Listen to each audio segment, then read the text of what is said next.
Sony Xperia or Samsung Galaxy, which is a better choice? Sony, with the Xperia 1 Mark 7, is ignoring all the trends. This phone has no notch. It does come with a headphone jack, and it still supports SD cards.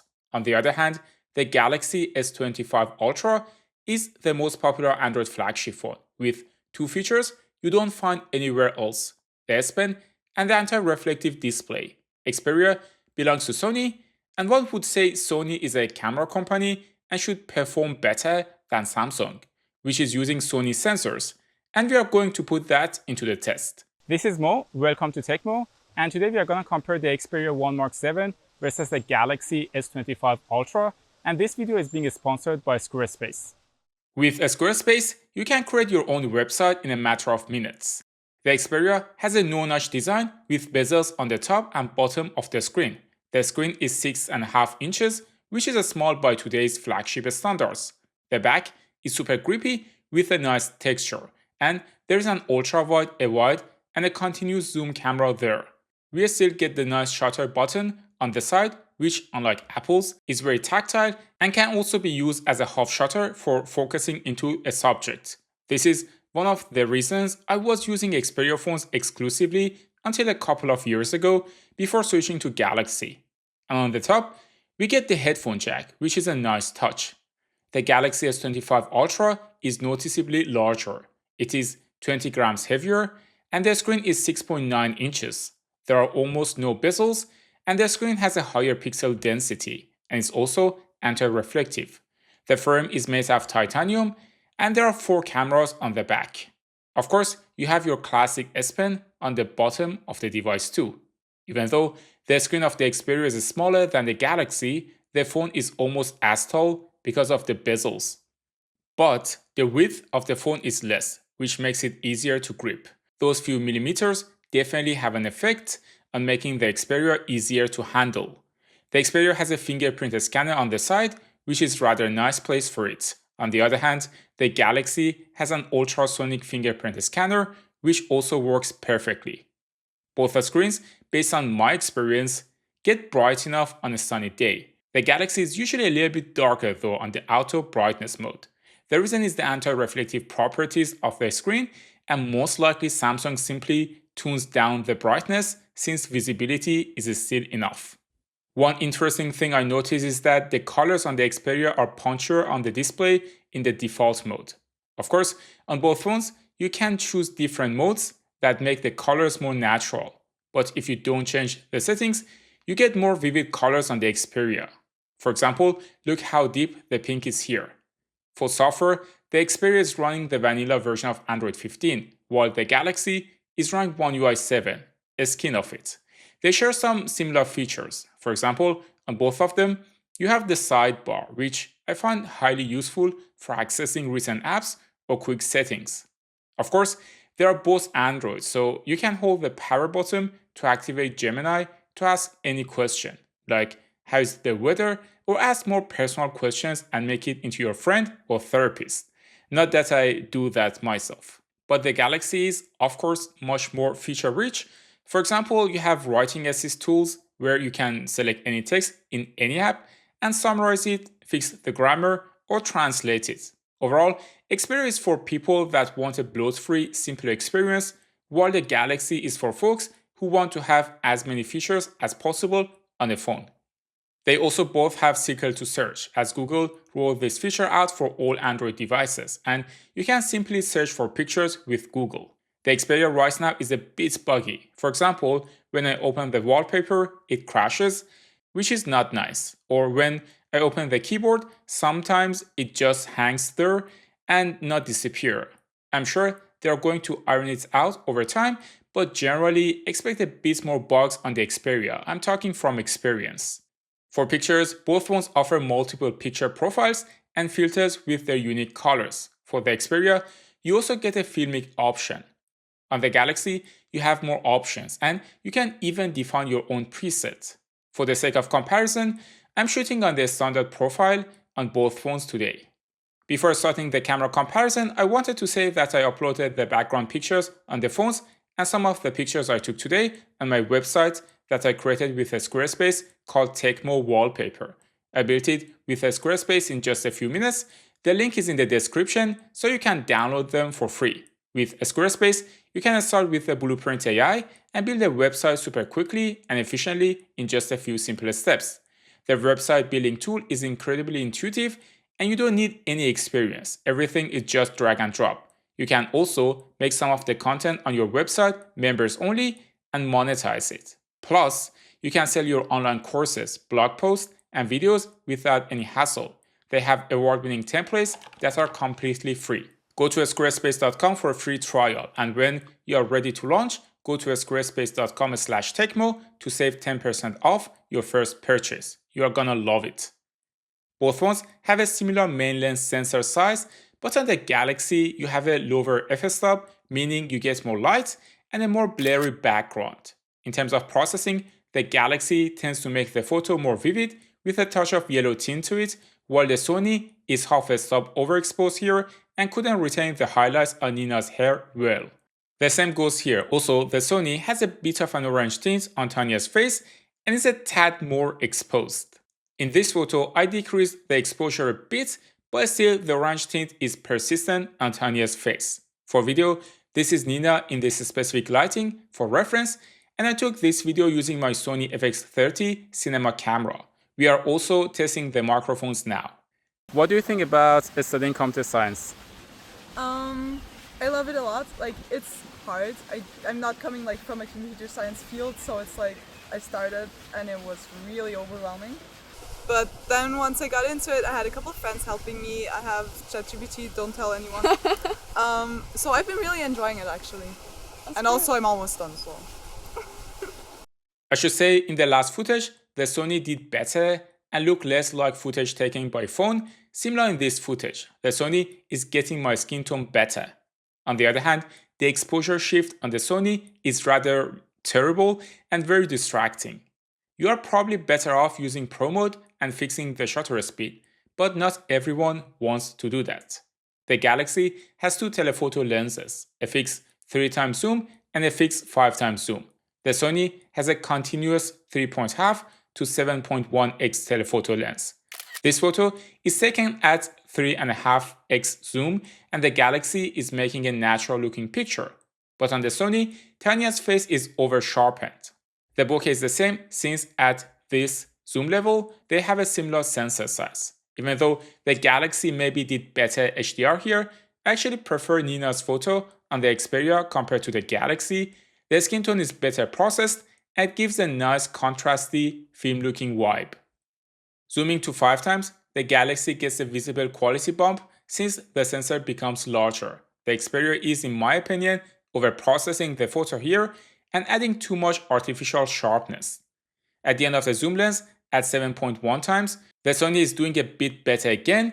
I prefer the skin tone on the Xperia, while on the Galaxy, we have a lot of yellow tint.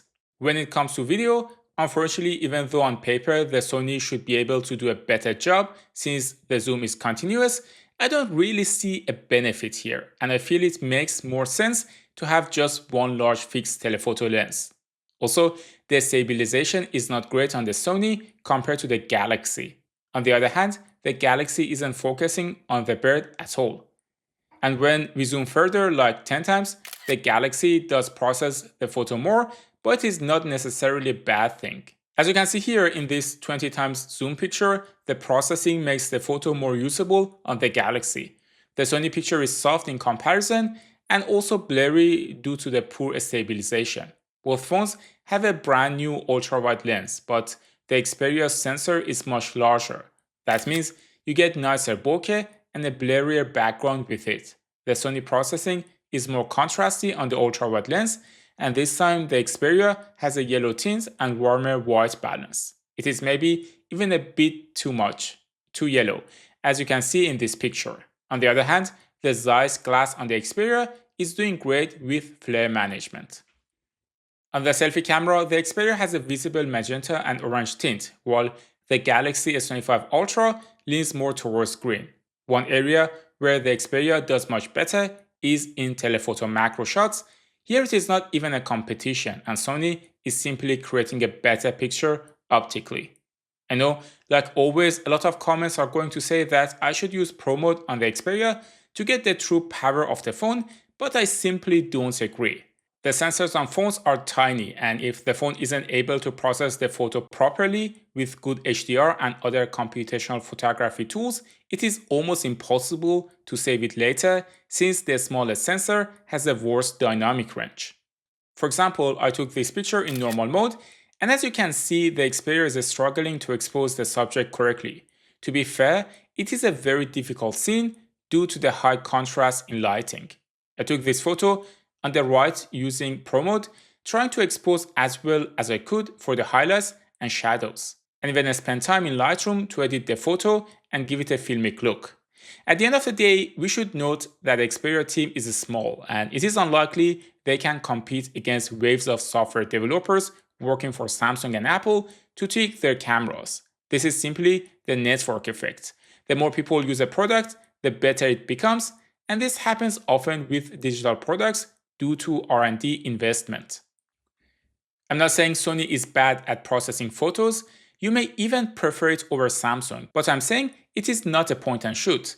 You have to constantly tweak the settings, and even if you do, there is no guarantee you will get great results, and that's coming from someone who is primarily a Sony shooter. I've shot weddings and many other events with Sony cameras. Sony has the expertise and hardware to make the Xperia the greatest phone camera, but it doesn't get enough love or attention. Historically, Sony didn't invest in Xperia phones to avoid hurting their sensors and camera business. Also, even though we should expect Sony to offer a better camera interface with more advanced features, the Galaxy is actually the one offering more. For example, you get log shooting, anamorphic DU squeeze, and even false colors, which is essential for exposing your footage correctly when shooting video. For reference, the Sony FX2, which is the latest Sony cinema camera and costs over $3,000, also doesn't have false colors, which kind of tells you where Sony's priorities are when it comes to software. When it comes to thermals, both phones are doing a great job. For example, after playing YouTube for an hour on Wi-Fi, they both stay under 30 degrees Celsius. That's great news, especially if you plan to use your Xperia as a field monitor together with your camera, something you can do with this phone and any Sony camera. It is one of the reasons you might want to consider buying it. It is also a great thing since you can live stream with the Sony Xperia 2 and the phone won't overheat. The better thermals also mean the phone is using less energy, and there are a few reasons for that. The screen, for example, is smaller, the resolution is lower, and the Xperia is also more aggressive in clean background apps. It also has fewer background processes running due to the more vanilla version of Android. In practical terms, I used both phones in a day and did all the tests you've seen in this video on 5G, and by the end of it, the Galaxy had 57% battery left, while the Xperia had 69%. Nice. The Galaxy is a little bit older now, but I only use it for testing, so most of the time, the phone was turned off in my drawer. Also from my personal experience, the Xperia's battery degrades much less over time compared to Galaxy phones, so you get better longevity. Xperia has a slower charging speed though, and based on GSM Arena, it charges fully in 1 hour and 27 minutes, while the Galaxy charges in 59 minutes. Both phones are using the latest version of the Snapdragon 8 Elite. The Xperia is using the vanilla version, while Samsung is using the overclocked version. In daily life, you won't notice any difference performance-wise, but if you run a benchmark, you'll see that the Galaxy gets a higher single-core and multi-core score, but only slightly.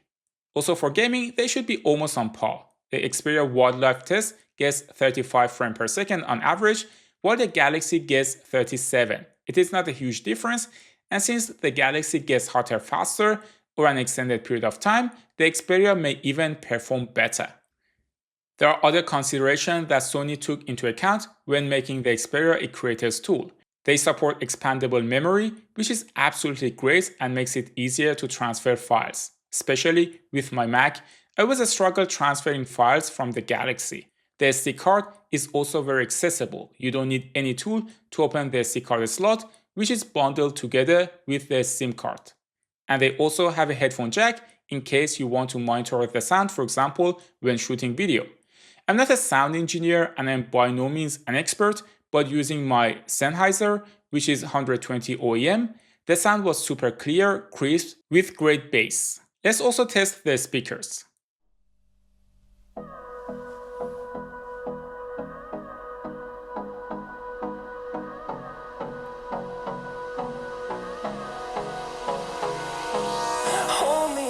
Till I get up, time is barely on our side.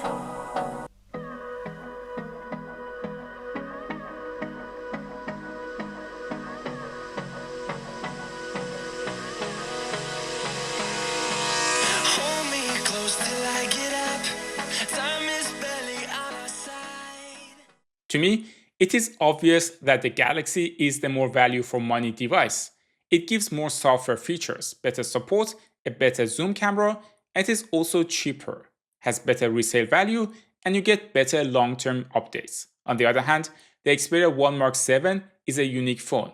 You get the SD card, the headphone jack, and a no-notch design. You can also use the Xperia as a field monitor, which can be super useful if you have a Sony camera. On top of that, the battery life is better, and the phone is noticeably lighter and easier to hold. You may also prefer the color science of the Xperia over the Galaxy. At the end of the day, I'm super happy Sony keeps pushing phones out, even if it is in small volumes, because this phone is simply unique. If you enjoyed this video, you can watch the comparison of the Galaxy S25 Ultra versus the iPhone 16 Pro Max next. Thanks for tuning into Tecmo, and I will see you in the next one.